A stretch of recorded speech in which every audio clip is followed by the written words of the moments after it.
Montana Territory, 1878. The first snow of winter descended on the remote valley like a whispered promise, blanketing the rugged landscape in pristine white.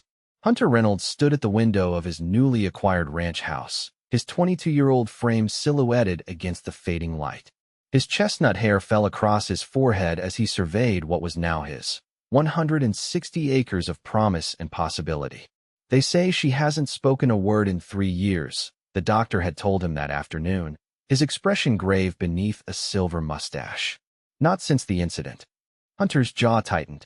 He had not come to Montana seeking a wife, much less one carrying such burdens. Yet the moment he'd seen Catherine Zimmer sitting alone on that church pew, her golden hair cascading down her back, something inside him had shifted. Her blue eyes, though haunted, held a depth that spoke volumes her voice could not. What happened to her? Hunter had asked the town doctor. The stagecoach robbery. She was 16 when it happened, watched her parents gunned down. Hasn't spoken since. The doctor had sighed. Shame about the girl. Pretty as a Montana sunrise, but damaged goods. Who'd want a wife who can't even say I do? Hunter had bristled at the callous assessment. Maybe she hasn't found someone worth speaking to. Now, as he watched the snow swirl against the darkening sky, Hunter wondered what compulsion had led him to propose marriage to Catherine only days after meeting her. Perhaps it was the way she'd played that battered upright piano in the church, her fingers speaking what her voice could not. Perhaps it was simply that he recognized in her eyes the same loneliness that had driven him west after the war. Whatever the reason, Catherine Zimmer would arrive tomorrow as Catherine Reynolds, and Hunter was determined to give her a home where silence was not mistaken for emptiness. Catherine stood before the mirror in Mrs. Holloway's boarding house, barely recognizing the young woman reflected back. At 19, she was a bride, though not the kind she'd once imagined. The simple cream dress Mrs. Holloway had altered for her fell gracefully around her slender form, and her golden hair had been arranged in a modest style befitting a rancher's wife. "You look beautiful, dear," Mrs. Holloway said, adjusting the small bouquet of dried wildflowers. "That young Mr. Reynolds is getting more than he deserves." Catherine's eyes flickered with doubt. Was he, though? What kind of man married a woman he'd known for less than a week? A woman who couldn't even speak. She touched her throat reflexively, feeling the familiar tightness that came whenever she tried to form words. The words were there, trapped inside her like birds in a cage. Sometimes, in her dreams, she could still hear her own voice, laughing, singing, calling to her parents across their small farm. Before that day, before the men in masks, before the gunshots that had silenced her world. "He seems a good sort," Mrs. Holloway continued, filling the silence as people often did around Catherine. "Fought for the Union, they say. Came west with nothing but determination and his grandfather's pocket watch." Catherine nodded, though her mind was churning with questions she couldn't voice. What did Hunter Reynolds truly want from her? The town council had made it clear that as the sole survivor of the Zimmer family, she had inherited her parents' small tract of land adjacent to what was now Hunter's ranch. Was that his interest? Yet when she recalled his eyes, kind, direct, with none of the pity she'd grown accustomed to, she wondered if perhaps he'd seen something in her that others had missed. A knock at the door startled her from her thoughts. Mrs. Holloway opened it to reveal Sheriff Davies, who would escort Catherine to the small church. "Ready, Miss Zimmer?" he asked, offering his arm. "Your groom is waiting." Catherine took a deep breath and nodded. Ready or not, she was about to become Mrs. Hunter Reynolds. The ceremony was brief, witnessed only by the pastor, Sheriff Davies, Mrs. Holloway, and the town doctor. Hunter's voice rang clear as he spoke his vows. When it came time for Catherine to make her promises, she simply nodded, her eyes locked with Hunter's. The pastor, forewarned of the situation, accepted this as sufficient. "I now pronounce you man and wife," the pastor declared. "Mr. Reynolds, you may kiss your bride." Hunter hesitated, then leaned forward to place the gentlest of kisses on Catherine's cheek. "We have time," he whispered, so only she could hear. The ride to the ranch was quiet, the snow having stopped to leave a world transformed. Catherine sat beside Hunter on the wagon seat, a respectable distance between them, her hands clutching a small valise containing her few possessions. "It's not much," Hunter said as they crested the final rise, revealing the ranch below. A sturdy main house stood flanked by a barn and corral, with a creek winding through the property. but it's good land. Come spring, I'll have cattle grazing all through this valley. Catherine studied his profile as he spoke. In the weak winter sunlight, she could see the faint lines around his eyes that suggested he'd known hardship despite his youth. A small scar cut through his right eyebrow, and his hands, gripping the reins, bore the calluses of honest work. I know this isn't conventional, Hunter continued, glancing at her. But I want you to know you'll be safe here. I don't expect. He cleared his throat. That is to say, I'll not press you for wifely duties you're not ready for. Catherine felt her cheeks warm despite the cold. She nodded gratefully, though something unfamiliar stirred within her. Disappointment, perhaps? She dismissed the thought as quickly as it had come. As they approached the house, Catherine noticed movement at the window, a flash of something dark that disappeared as quickly as it had appeared. Who else lives here? She asked in the only way she could, by pointing toward the window with a questioning look. Hunter followed her gaze. No one. Just us. But as he helped her down from the wagon, Catherine couldn't shake the feeling that they were being watched. The first weeks of marriage passed in a strange, silent dance. Hunter rose before dawn to tend the few cattle he'd purchased, returning midday for a meal Catherine would prepare. Their communication was limited to nods, gestures, and the occasional note Catherine would write on the small slate Hunter had purchased for her in town. At night, true to his word, Hunter slept on a pallet in the front room, leaving the single bedroom to Catherine. She would lie awake, listening to the unfamiliar creaks of the house, wondering what her husband was thinking in those quiet hours. During the days, when Hunter was out working the land, Catherine explored the house. It was sparsely furnished, but solid. 3 rooms downstairs and a small loft above. The kitchen held a cast-iron stove, a table with 4 chairs, and basic cooking implements. The front room had Hunter's pallet, a fireplace, and a single bookshelf with a dozen well-worn volumes. It was in the unused back room that Catherine made her discovery. Beneath a canvas tarp, gathering dust in the corner, sat an upright piano. Its once rich mahogany was scratched and faded, but when Catherine lifted the lid, the ivory keys gleamed in the winter light. Tentatively, she pressed a key. The note rang out, slightly flat, but clear. Her heart quickened. She hadn't touched a piano since that day at the church when Hunter had first seen her play. Before she could explore further, the sound of approaching hoofbeats drew her attention. Through the window, she saw Hunter returning, accompanied by another rider, a stranger. Catherine quickly covered the piano and retreated to the kitchen, smoothing her simple blue dress and checking that her hair was neatly pinned. Catherine, Hunter called as he entered. There's someone I'd like you to meet. The man who followed Hunter into the kitchen was older, perhaps 40, with a weathered face and sharp eyes that assessed Catherine in a way that made her uncomfortable. This is Vernon Blackwell, Hunter said. He owns the largest ranch in the county, just north of U.S. Catherine nodded in greeting, though something about Blackwell's calculating gaze set her nerves on edge. So this is the silent bride, Blackwell said, removing his hat. Word travels fast in these parts, Reynolds. Pretty thing, isn't she? Though I hear she comes with a nice parcel of land. Hunter's jaw tightened.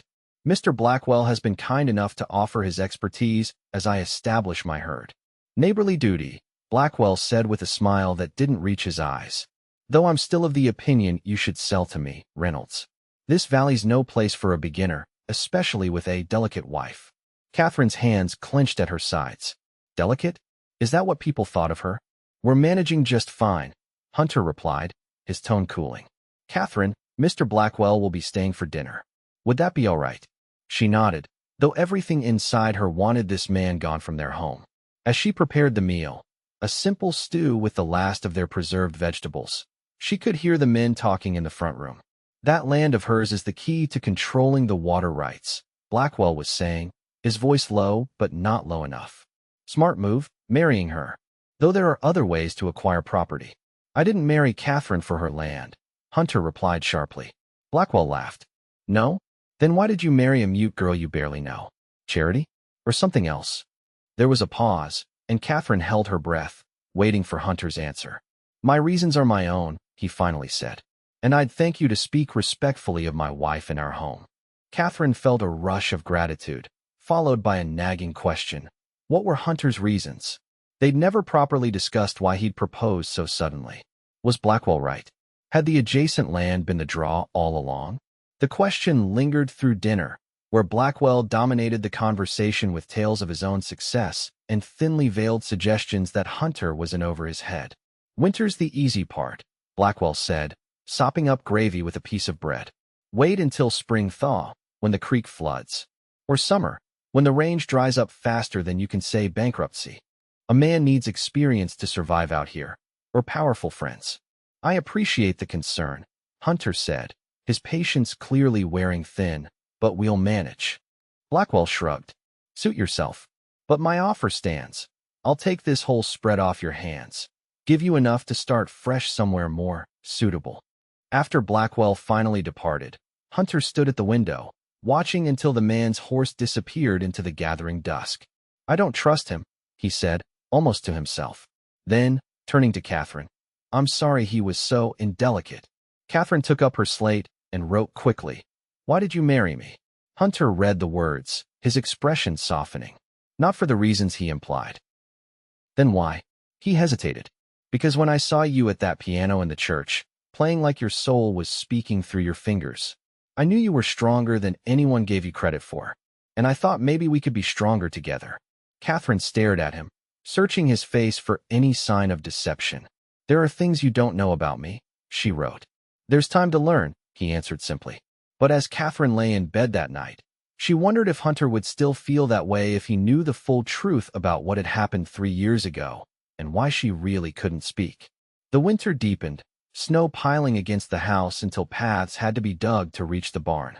Catherine and Hunter settled into a routine, their silent communication growing more nuanced with each passing day. He taught her about the ranch, how to check the cattle's feed, the signs of impending calving, the importance of the spring that fed their creek. In turn, Catherine brought warmth to the sparse house. She hung curtains made from fabric ordered from the general store, arranged dried flowers in a cracked vase, and baked bread that filled the house with a homey scent. One evening, as a blizzard howled outside, Hunter came in from checking the barn to find Catherine sitting at the table, papers spread before her. "What's this?" he asked, stamping snow from his boots. Catherine gestured for him to sit and pushed a document toward him. It was the deed to her parents' land, along with a crudely drawn map showing how it connected to Hunter's property. "I want you to have it," she wrote on her slate. "Officially." Hunter frowned. "This is your inheritance, Catherine. Your security." She shook her head and wrote, "We're married. Your security is mine." "Is this because of what Blackwell said?" "Because I don't want." She held up a hand to stop him, then wrote, "I trust you." The simple declaration hung between them, weighty with meaning. Hunter reached across the table, hesitantly covering her hand with his. "Thank you," he said, his voice rough with emotion. "I'll make sure you never regret it." That night, for the first time, when Catherine went to bed, she left her door ajar, an invitation.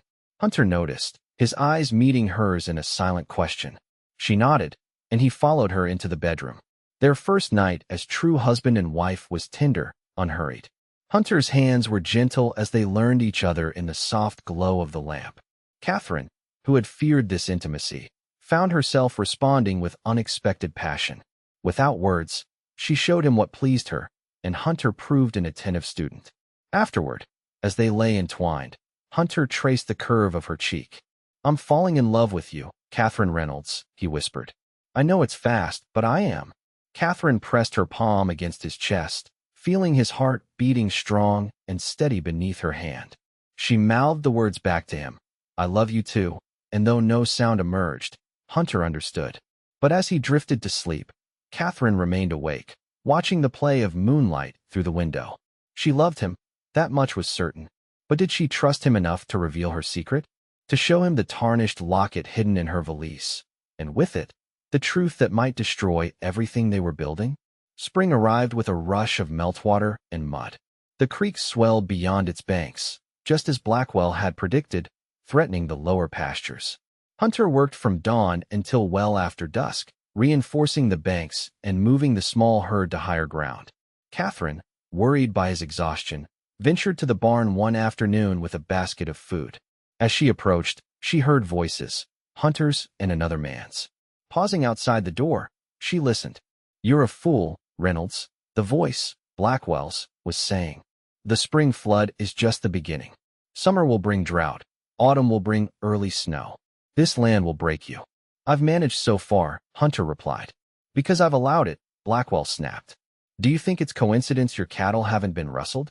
That your fences remain uncut? My men control this valley. I've given you space out of professional courtesy, but my patience is wearing thin. What exactly do you want, Blackwell? The same thing I've wanted since you arrived. This land. All of it. Including the Zimmer parcel. It's not for sale. Blackwell's laugh was cold. Everything has a price. Even your pretty mute wife might have one. There was a sudden scuffle, then a thud. Don't you ever speak of my wife that way again, Hunter growled, his voice deadly quiet. Take your hands off me, boy, Blackwell wheezed. You have no idea who you're dealing with. I know exactly who I'm dealing with, Hunter replied. A bully who thinks money and hired guns make him untouchable. Now get off my land. Catherine barely had time to duck behind a rain barrel before Blackwell stormed out of the barn, his face red with rage. He mounted his horse and spurred it savagely, disappearing down the muddy track. She waited a moment before entering the barn, finding Hunter leaning against a stall, his knuckles bloodied. Catherine, he said, straightening quickly. I didn't hear you.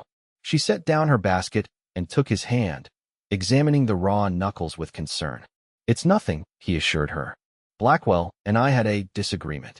Catherine raised an eyebrow, making it clear she'd overheard at least part of the confrontation. Hunter sighed. He wants our land, and he's not used to being refused. But don't worry, his bark is worse than his bite. Catherine wasn't so sure. She'd seen the cold calculation in Blackwell's eyes, recognized it from somewhere in her past. She picked up a stick and wrote in the dirt floor of the barn, "Be careful." Hunter nodded, but his expression remained troubled. There's something else you should know. Something I should have told you before. Catherine tilted her head questioningly.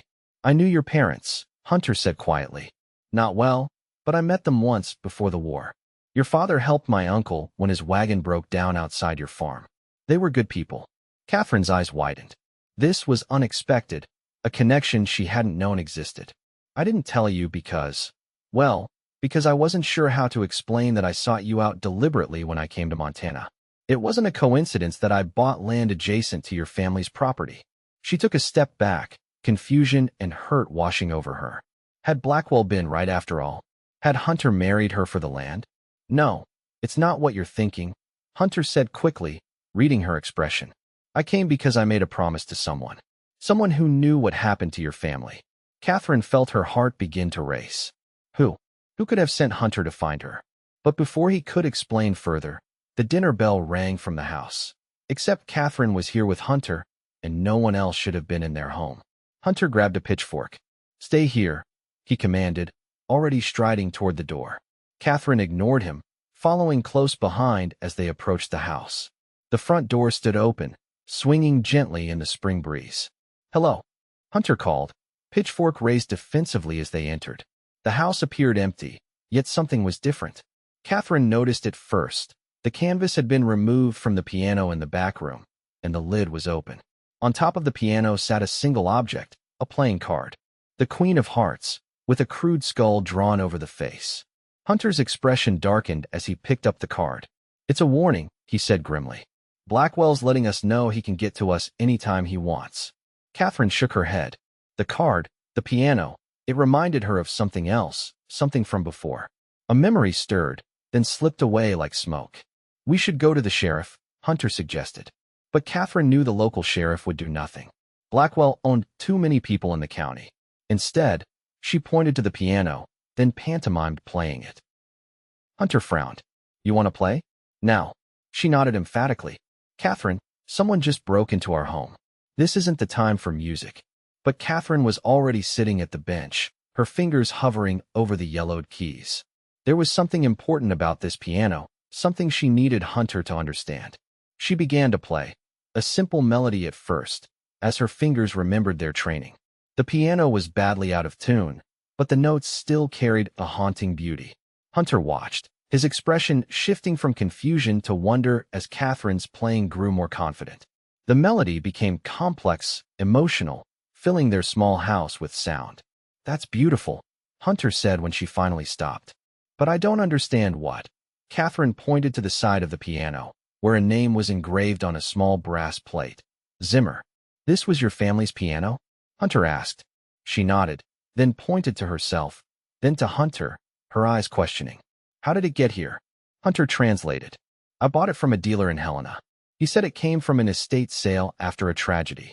His eyes widened. It was your piano, from your parents' home. I had no idea. Catherine didn't believe in coincidence. She played another melody, a lullaby her mother had taught her, while watching Hunter's reaction closely. I've heard that before, he whispered. My uncle used to hum that same tune.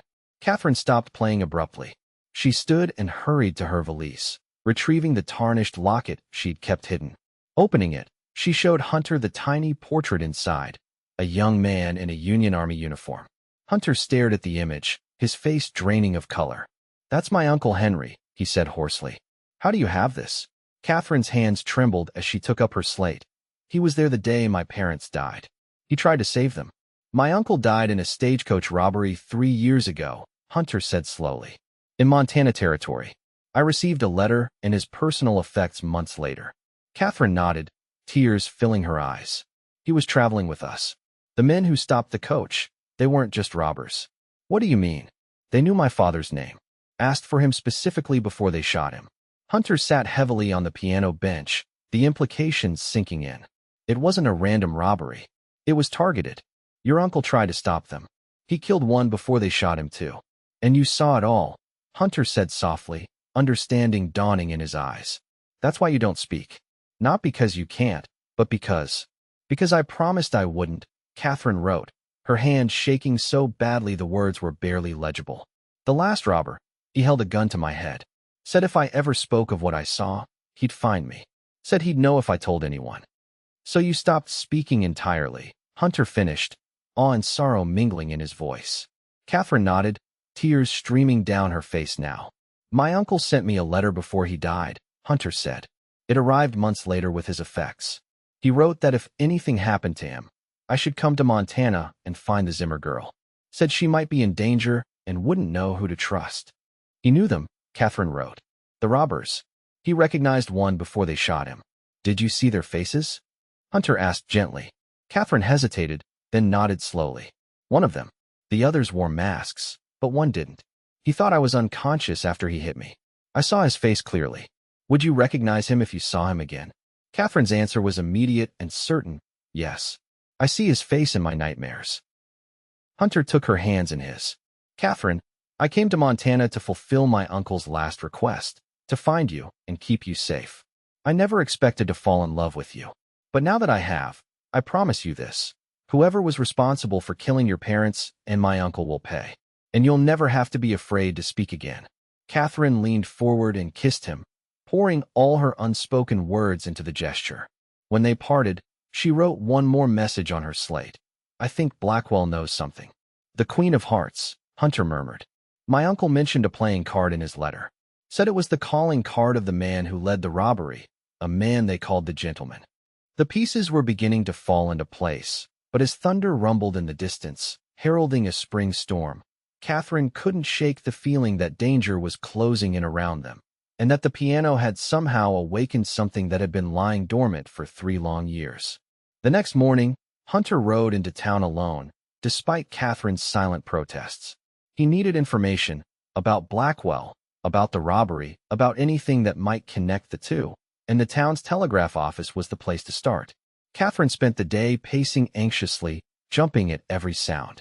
By late afternoon, with no sign of Hunter and storm clouds gathering again on the horizon, she made a decision. Taking up her slate and a small revolver Hunter had taught her to use, she saddled the mare and headed toward town. The ride was tense, every rustle in the undergrowth sending her heart racing. But she reached town without incident, tethering her horse outside the general store. The streets were unusually quiet for a spring afternoon. The bell above the door jingled as Catherine entered the store. Mrs. Holloway looked up from behind the counter, her expression shifting from welcome to concern. Mrs. Reynolds, what brings you to town alone? Where's your husband? Catherine held up her slate. Looking for him. Have you seen him today? Mrs. Holloway frowned. He was here this morning, asking questions about the stagecoach robbery from 3 years back. Then he headed to the telegraph office. She lowered her voice. Caused quite a stir, I'll tell you. Some topics folks prefer to leave buried. Who did he talk to specifically? Sheriff Davies, for one. And old Mr. Peterson, who used to drive the stage. Peterson seemed mighty upset by the conversation. Left town right after. Said he was visiting his daughter in Butte. Catherine's unease deepened. She wrote quickly, "Where's the telegraph office?" "Into the street, dear. But if you're looking for your husband, he rode out with Vernon Blackwell hours ago." Catherine froze. Hunter would never willingly go anywhere with Blackwell, not after yesterday. "Which direction?" She wrote, her hand trembling. "North, toward the Blackwell ranch." Mrs. Holloway's brow furrowed. "Is everything all right, Mrs. Reynolds? You look pale as a ghost." Catherine nodded automatically, though nothing was all right. She scribbled a hasty thank you and hurried out, her mind racing. Hunter was in danger. She was certain of it. But what could she do? She was one woman against whatever forces Blackwell commanded. The sheriff. She needed to find Sheriff Davies. The sheriff's office was locked, a note on the door indicating he'd gone to investigate a disturbance at the mining camp 10 miles east. Convenient, Catherine thought grimly. With no official help available, she returned to her horse. She would have to go to the Blackwell ranch herself. The thought terrified her, but the alternative, doing nothing while Hunter might be in peril, was unthinkable. As she untied her mare, a weathered hand fell on her shoulder. Catherine spun around, the revolver appearing in her hand. "Easy, Mrs. Reynolds," said an elderly man she recognized as Mr. Hollister, the town blacksmith. "I couldn't help overhearing your conversation with Mrs. Holloway. You're looking for your husband." Catherine nodded cautiously, not lowering the gun. "Smart to be cautious," Hollister said approvingly. "Blackwell's not a man to be trusted. Never has been, even before he got rich." Catherine tilted her head questioningly. "Your husband was asking about the stagecoach robbery," Hollister continued, looking around to ensure they weren't overheard. "I was out of town when it happened, but I've heard things over the years. Things that don't match the official story." Catherine gestured for him to continue. "The official story is that 3 drifters robbed the stage, killed everyone but the Zimmer girl. You, and were never caught. But there's those who say it wasn't drifters at all." He leaned closer. "Word is, one of the passengers recognized someone important, someone who couldn't afford to be recognized. The robbery was just a cover." Catherine's blood ran cold. She'd never told anyone what her father had said just before the shooting started. "Vernon? What are you doing here?" "I can't say for certain Blackwell was involved," Hollister continued. "But I do know this. He came into a lot of money right after that robbery. Bought up half the valley. And there's been whispers about playing cards left at the scenes of accidents that befall his enemies." Catherine knew then that her suspicions had been correct. Somehow, she needed to get to Hunter before it was too late. "Can you help me?" She wrote on her slate. Hollister read it and nodded grimly. "I fought Apaches and Confederates both in my day. I reckon I can handle whatever Blackwell's got waiting. Let me get my rifle." As they prepared to ride north, Catherine couldn't shake the feeling that everything, her marriage to Hunter, the discovery of the piano, even Blackwell's threats, had been leading to this moment. After 3 years of silence, it was finally time for the truth to be spoken, even if she had to find her voice again to do it. The Blackwell Ranch sprawled across the northern end of the valley, its main house rising like a castle on a hill overlooking vast herds of cattle. Catherine and Hollister approached cautiously, using a stand of trees for cover as they observed the activity below. "Too many men," Hollister muttered, lowering his spyglass. "Must be a dozen hands milling around, all armed. We can't just ride in." Catherine pointed to a smaller building set apart from the others, where smoke rose from a chimney despite the mild weather. "The old line cabin," Hollister confirmed. "Used to belong to the previous owner before Blackwell bought him out. Good spot to keep someone out of sight." Catherine nodded. "That's where Hunter would be, if he was still alive." She wrote on her slate, "We wait until dark." As dusk fell, they moved closer, tethering their horses in a sheltered gully. The ranch was quieter now, most of the hands having retired to the bunkhouse for dinner. Only 2 guards remained visible, one patrolling near the main house, another stationed outside the line cabin. "I'll create a distraction," Hollister whispered. "When the guard leaves his post, you slip in and find your husband." Catherine squeezed the old man's arm in gratitude. 20 minutes later, a series of gunshots rang out from the opposite side of the property, followed by shouts of alarm. The guard at the cabin hesitated, then ran toward the commotion. Catherine darted from her hiding place, keeping low as she approached the cabin. The door was locked, but a window at the back stood slightly ajar. Catherine forced it open wider and climbed through, finding herself in a dimly lit room that smelled of sweat and blood. Hunter was there, tied to a chair, his face bruised and bloody. His head hung forward, but at the sound of her entrance, he looked up, his eyes widening in alarm. "Catherine? No, you shouldn't be here," he rasped. She rushed to him, pulling out a knife to cut his bonds. "It's a trap," Hunter warned, his voice barely audible. "Blackwell knew you'd come. He wants you both, the only witnesses." Catherine froze, then resumed cutting frantically at the ropes binding Hunter's wrists. "Well, isn't this touching?" Blackwell's voice came from the doorway. Mrs. Reynolds coming to her husband's rescue. Catherine whirled around. Blackwell stood in the doorway, a revolver trained on them, flanked by two armed men. But it wasn't the gun that made Catherine's blood run cold. It was his face. Older now, but unmistakable. The face from her nightmares. "You recognize me now, don't you, girl?" Blackwell said softly. "Took you long enough.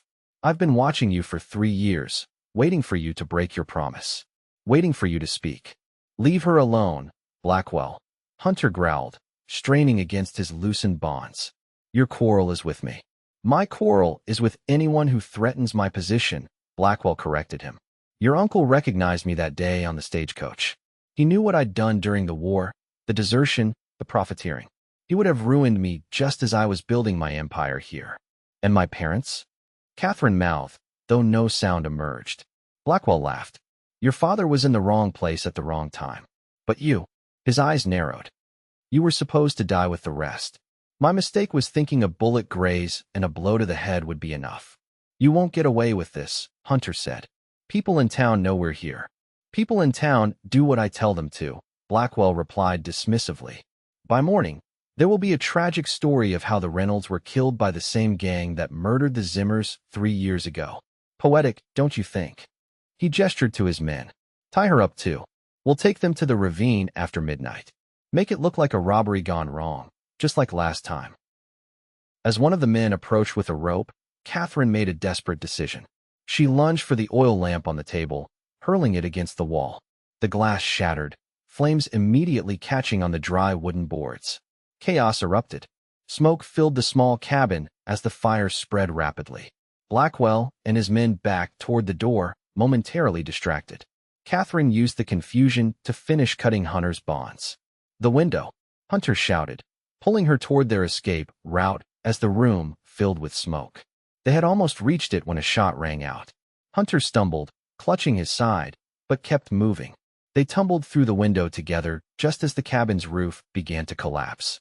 After them, they heard Blackwell shouting as they ran for the cover of darkness. They made it to the gully where Catherine had left the horses, but Hunter was weakening, blood seeping between his fingers where he pressed them against his wound.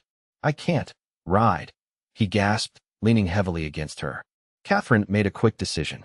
She helped Hunter onto her mare, then mounted behind him, one arm wrapped around his waist to hold him steady. They couldn't outrun Blackwell's men, not with Hunter wounded. They needed a place to hide until help could come. An idea formed in Catherine's mind. There was one place Blackwell might not think to look, a place only she knew well. As shots rang out behind them and the night lit up with the glow of the burning cabin, Catherine guided the horse east, away from their ranch, away from town, toward the old Zimmer homestead where her life had changed forever 3 years ago. The Zimmer farm had stood abandoned since the tragedy, deemed unlucky by locals. The small house was weathered but still sound, its windows boarded up, its yard overgrown with weeds and wildflowers. Catherine helped Hunter inside, lighting a lantern she found on a shelf, left untouched, like everything else, out of superstition or respect for the dead. The interior was dusty but intact. Simple furniture draped with sheets, shelves of preserves still lined up in the kitchen, her mother's Bible still open on the table where she'd left it that final morning. She laid Hunter on her parents' bed, examining his wound with trembling hands. The bullet had passed through his side, painful but not immediately fatal if she could stop the bleeding. Hunter watched her face as she worked, his eyes clouded with pain but alert. "How did you know Blackwell was the one?" he asked as she pressed a makeshift bandage against the wound. Catherine reached for her slate, but it was gone, lost during their escape. Instead, she mimed playing a piano, then pointed to her throat. The piano, Hunter understood. It triggered your memory. She nodded, continuing to tend his wound. Catherine, Hunter said, his voice weakening. If something happens to me, promise you'll run. Get to Helena, find Marshall Williams. Tell him everything. Catherine shook her head vehemently. She wasn't leaving him. You have to, Hunter insisted. You're the only one who can testify to what Blackwell did. Your voice is the key to justice, for your parents, for my uncle, for all of us. Catherine felt tears spring to her eyes.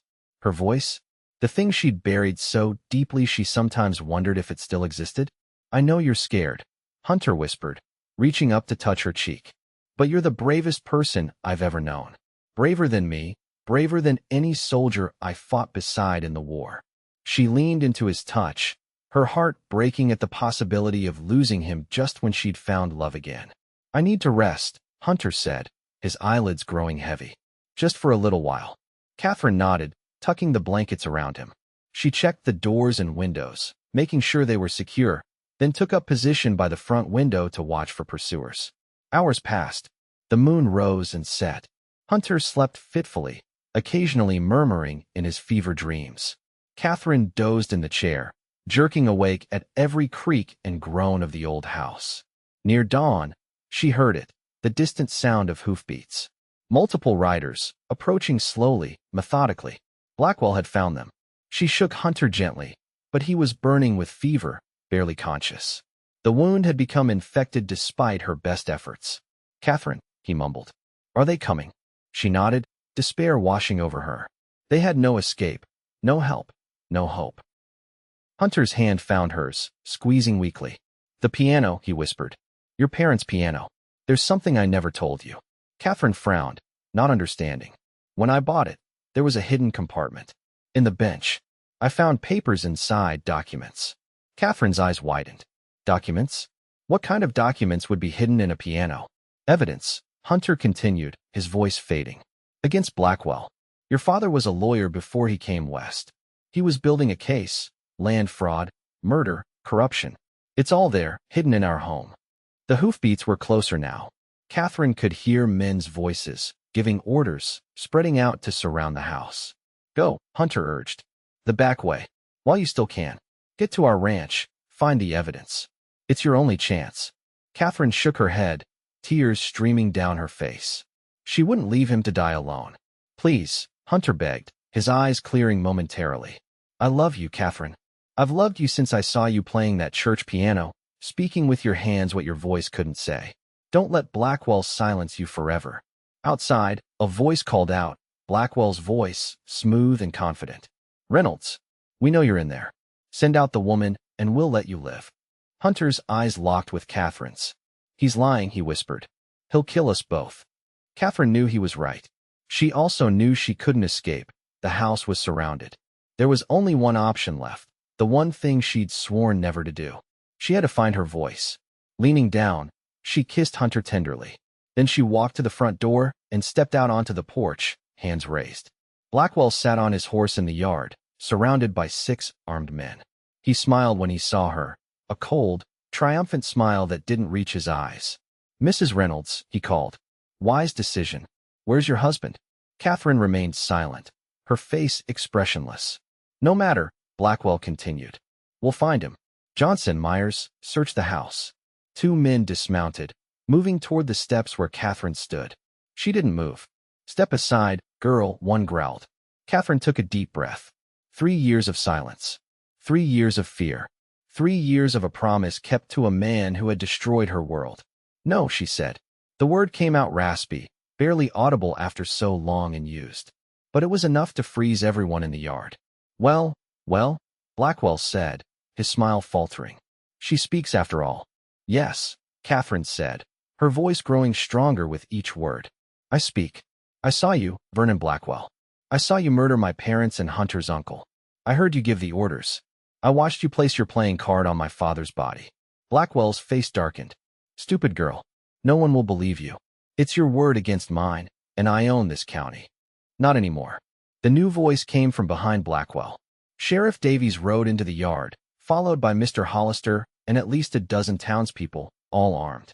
"We heard everything, Blackwell," Davies said, his rifle trained on the rancher.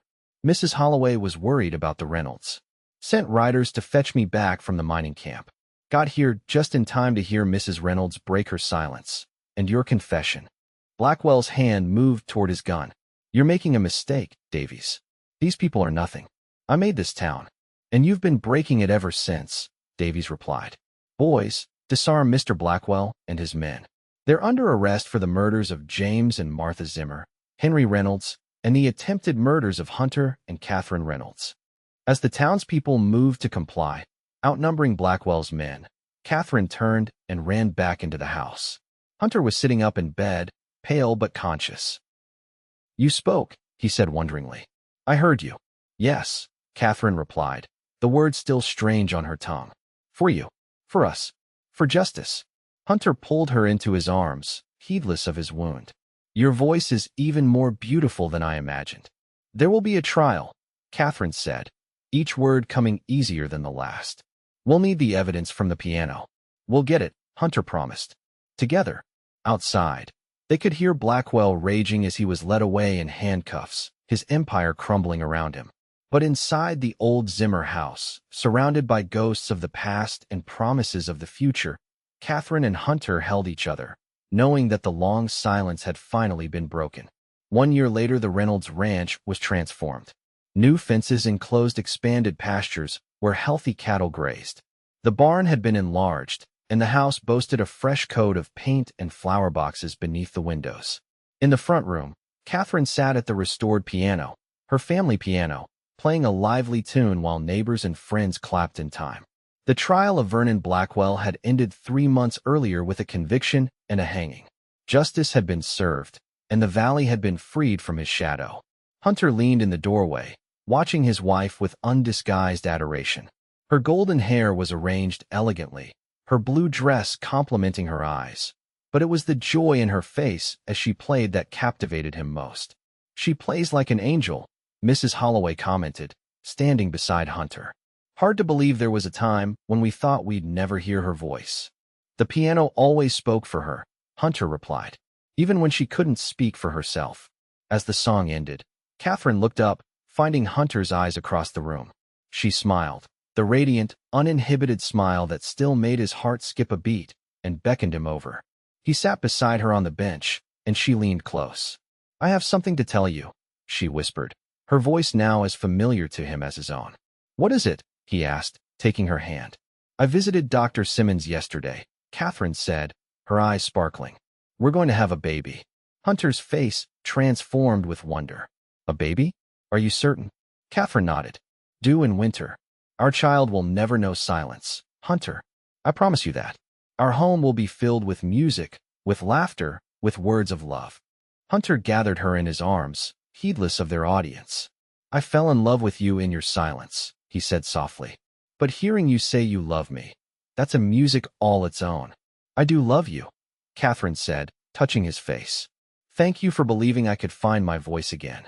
As their friends celebrated around them, Hunter kissed his wife, thinking of how far they had come, from silence to sound, from fear to courage, from loneliness to love.